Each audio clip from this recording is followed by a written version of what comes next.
bá mi gẹ́ẹ̀tì sọ́fọ̀ ìmí ọjọ́, bá mi gẹ́ẹ̀tì òkúta tìró, bá mi gẹ́ẹ̀tì kọ́hún ìsebẹ̀ ó di mẹ́ta, ìmí ọjọ́ kọ́hún ìsebẹ̀ òkúta tìró lọ mẹ́tẹ̀ẹ̀ta papọ̀ kó kúnná, fi po èyíkéyìí nínú ọṣẹ, kò bá jọṣẹ olómi kò bá jọṣẹ dúdú, mix ẹ̀ papọ̀.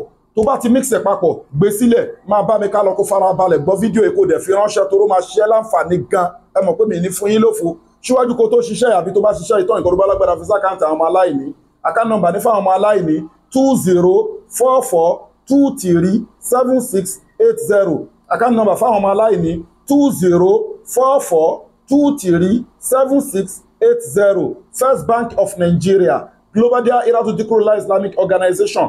Gbogbo ẹ̀yin tẹ́ bá nípele níjà lórí èyíkéyìí both natural and spiritual problem abẹ́fẹ́ béèrè nǹkankan ni ẹ contact Sheikh Afagba lórí WhatsApp àbíkẹ́ pè dáadáa lórí +234-810-913-1425. ẹ kọlù Sheikh Afagba àbíkẹ́ WhatsApp lórí +234-810-913-1425.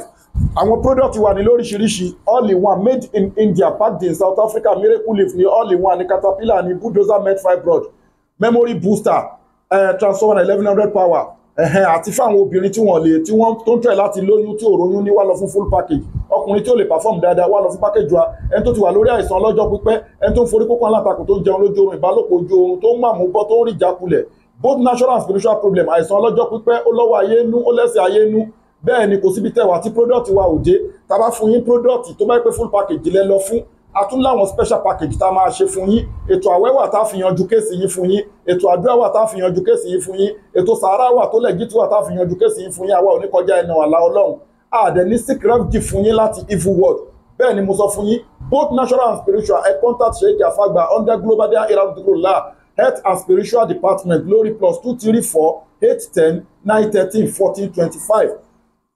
Kọ́hún ìsebẹ̀ àti ìmí ọjọ́ àti òkúta tìró tó lọ papọ̀. Mo ní kó mix ẹ̀ mọ́ ọṣẹ, kò bá jọṣẹ olómi kò bá jọṣẹ dúdú, iṣẹ́ wo ló ń ṣe? Ó ń forí kókó aláǹtakùn, ó ń jẹun lójú oorun, ìbálòpọ̀ ojú oorun, ó ń màmú bọ́. Torí gbogbo àwọn nǹkan wọ̀nyẹn ọ̀rìn rírìyàn mọ́lẹ̀ ìjákulẹ̀ ló máa ń fà.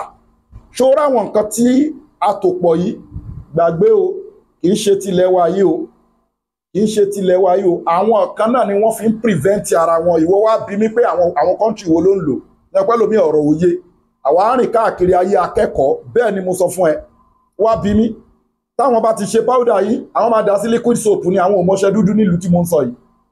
Tó bá ti dá sí liquid soap, wọ́n máa fi wẹ̀, wọ́n máa fi purify ilé wọn fẹ́mi òkùnkùn fóríṣiríṣi nǹkan because it's natural. So they were effective gan. So mix ẹ̀ mọ́ṣẹ́ kó máa fi wẹ̀, kó fi wọ́n ṣọ́ọ̀pù ẹ̀, kó fi wọ́n kíní. Ìwọ náà wá give testimony account number ní fáwọn ọmọ aláìní. Kò sí ìrújú ń bẹ̀. Tó ráwọn nǹkan wọ̀nyẹn ń forí kókó aláǹtakùn oúnjẹ olójú oorun, ìbálòpọ̀ ojú oorun, ọ̀rìn rírìyàn mọ́lẹ̀, alákàlà burúkú ń bára ẹ̀ ní skul tó ti ṣe tọ́tẹ́ yìí ṣẹlẹ̀, àwọn oríṣiríṣi àlọ́ ń bára ẹ̀ nínú odò, ó ń pọ́n òkè, ó ń rí ìgbé, gbogbo àwọn nǹkan kí nǹkan wọ̀nyẹn tó ti link mọ́nú life. Bismillah ta'ala tó bá ń lò wà á rí pé purification ni àwọn nǹkan wọ̀nyẹn á wá wọ́ro. Tó bá dẹ̀ ti wá wọ́ro, ọ̀nà ẹ̀ máa là automatically. Ẹ ti understand this? Kulli da'ila udjawahu faltatlibu udjawahu lidayyikum falatatlibu bi'aram. وما يدبر الامر فسيقولون الله وما تسقط من ورقة الا يعلمها. Ewé kan ní bọ́kọ́lọ́wọ́ bá máa mọ̀ sí Ọlọ́run bá ló ń control ayé. Ẹ ti understand this? Ó dẹ̀ ti fi àwọn nǹkan kan, kò sóògùn ìwòsàn tí ò fi ilẹ̀, ṣùgbọ́n kò fi nǹkan ìwòsàn wá síbi nǹkan tó ṣe léèwọ̀ fún wa.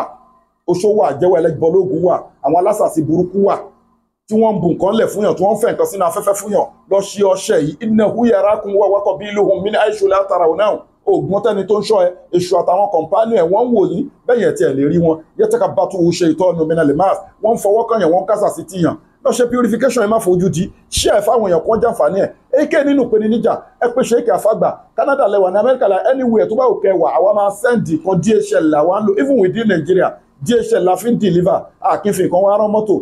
DHL, the best logistic in the whole world, òun la fi ń deliver gbogbo nǹkan wa all over the world. A dẹ̀ tún lo GIG náà, so kò sí ìrújú kankan. Inna lizzata lillahi jami'a, gbogbo agbára Ọlọ́run ọba lónìí o. Ẹ fi fídíò ìránṣẹ́, go and try it, wàá dúpẹ́ fọ́lọ́run. Máa fọṣẹ yẹn wẹ̀, máa fi fọwọ́, kó máa fi wọ́n ṣọ́ọ̀bù, kó máa fi wọ́n lé, kó máa lẹ́rìí òkùnkùn jìnnà ni.